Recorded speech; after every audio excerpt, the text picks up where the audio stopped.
আল্লাহ পাক রব্বুল আলামিন এখানে তিনি বলছেন কামামিন ফিআতিন কলিলাতিন ওয়ালাত ফিআতান কাসীরাতান বিইذنিল্লাহ। সেই বাহিনী যারা অল্প সংখ্যক পানি পান করেছে এক আজলা পরিমাণ, তারা এমন ভাবে বলছে, তারা বলছে যে আল্লাহ পাক রব্বুল আলামিন কত ছোট ছোট বাহিনীকে বড় বড় বাহিনীর উপরে বিজয় দান করেছেন।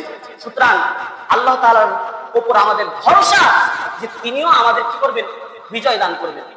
আল্লাহ তাআলার আদেশে কত ছোট ছোট বাহিনী যারা বড় বাহিনীর উপরে বিজয় লাভ করেছে, এবং তারা বলল আল্লাহু মা'আস সাবিরিন, নিশ্চয় আল্লাহ তাআলা কি ধৈর্যশীলদের সাথে রয়েছে।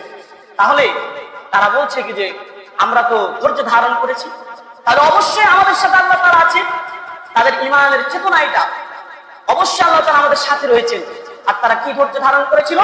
নাম্বার 1, তাদেরকে তৃষ্ণার্ত অবস্থায় যখন তাদেরকে বলা হয়েছিল তোমরা পানি পান করবে না এক আজকার বেশি, তারা পানি পান করে নাই, তারা সেখানে ধৈর্য ধারণ